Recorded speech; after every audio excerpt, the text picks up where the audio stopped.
David, how many teams have you played in your career? I think 8. I think this is my 8th team. So 9 seasons. eight teams, 9 8 seasons? teams, 9 seasons, yeah. You've been moving around. Yeah, I'm loyal. 6 teams, 10 years? I think I'm 7 teams. If I had one team that I played 2 years. It was my Wow. first repeat. Hoping it stays that way. Yeah.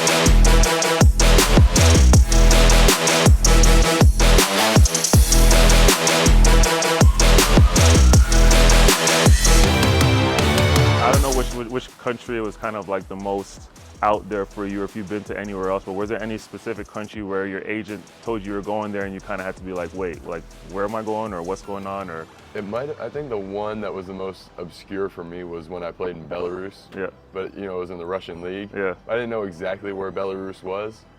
So that was the only one I really had to look up on the map. For you, do you have any? Probably Turkey, just because the team that I was going to was not in like Istanbul. For me, it was definitely Unix in Russia. Yeah. Because I was just like, wait, where are we going again? Like, so you only get what you hear off of the TV, Right. movies and stuff like that. But I was pleasantly surprised when I got there how different it was and how the people were and how, Where did you guys go playing first? What was your first country?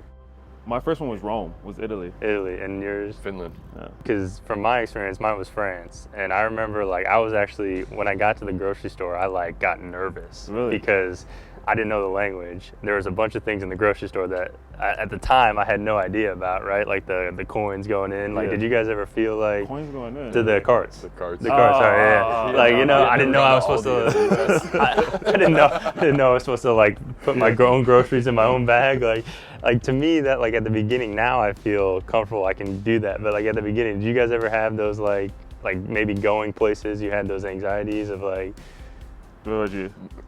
That first day, I landed, and I'm not gonna get too detailed with this because it's being recorded, but there was a situation that needed to be remedied immediately, and it had an emergency trip to the grocery store that I had to run there, Right. get my stuff, and run back and take care of business. Yeah. So you didn't even have time to think about it. No. So I ran in there, couldn't understand, because in Finnish it's there's a lot of consonants and the words are really long, and I didn't even read anything. I just got in there, grabbed what I needed, and just got out. Oh, And wow. ever since then, I bring some of that on my way just in case. So Mel, What's up? you got 4 kids. I got one on the way. So how do you navigate that going to a different country? Because obviously you haven't had 4 the whole time, but how do you Yeah. navigate having all these kids and moving from place to place? I just try to do whatever my wife says and execute that to perfection. But I just have to get really good at time management and navigating. We have a system, we have schedules, and we kind of execute that to perfection for us. But each time, luckily I've been in really good organizations that are helpful with us. So they help us set up the schools, they help us, if we need any other types of assistance and stuff like that.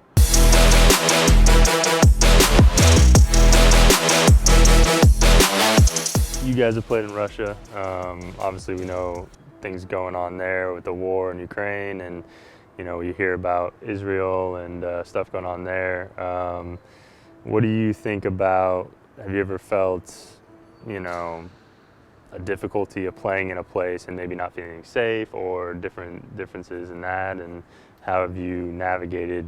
I mean, you guys didn't play during the time of the war, but what do you guys think about, Americans or foreigners playing in those places and having to deal with that kind of stuff? I wasn't there. I don't think either of us were in Russia when there was conflict. Obviously there's tension, but I never felt unsafe in Russia. And then when we played teams in Israel, I never felt unsafe in those moments.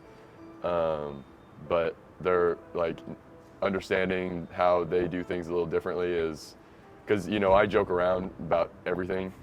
And so when I get to Belarus or Russia, I'll make my little jokes, and they're like, you can't say that here. I'm like, oh, okay. And so other than that, but you just really feel for the guys who are in that situation. And so you really feel for the guys who, they got their families and all their, and that's the same for the people who are natives there.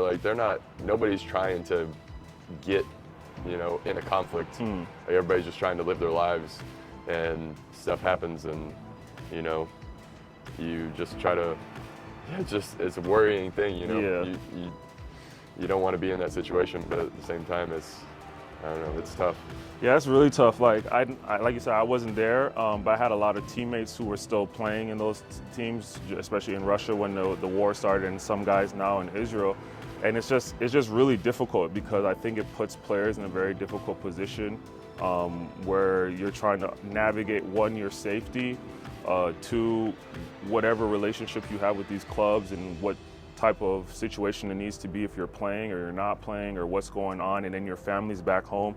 It's a lot to deal with, and I think that oftentimes people think as players we just get this luxury of playing all over the world and having fun wherever we go and just playing the sport, but we're also going to these countries sometimes to find these opportunities where it's not as great, or situations don't become as great as people think they are, and there's a lot of turmoil and a lot of different situations, and I think that it just goes to show kind of how resilient some guys are in these situations when they can continue to be there under these circumstances and still play and still find ways to do their job and do what they're supposed to do.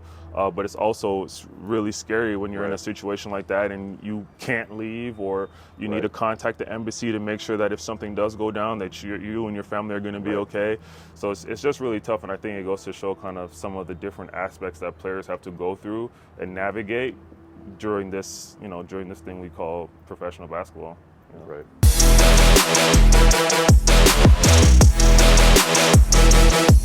So after we've all played in a bunch of different countries, and we're all very worldly now. So when you guys are done, where are you guys trying to settle down?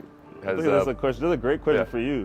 Has playing overseas influenced your where you want to be, more or less? I mean, Tyler's got his wife's a European.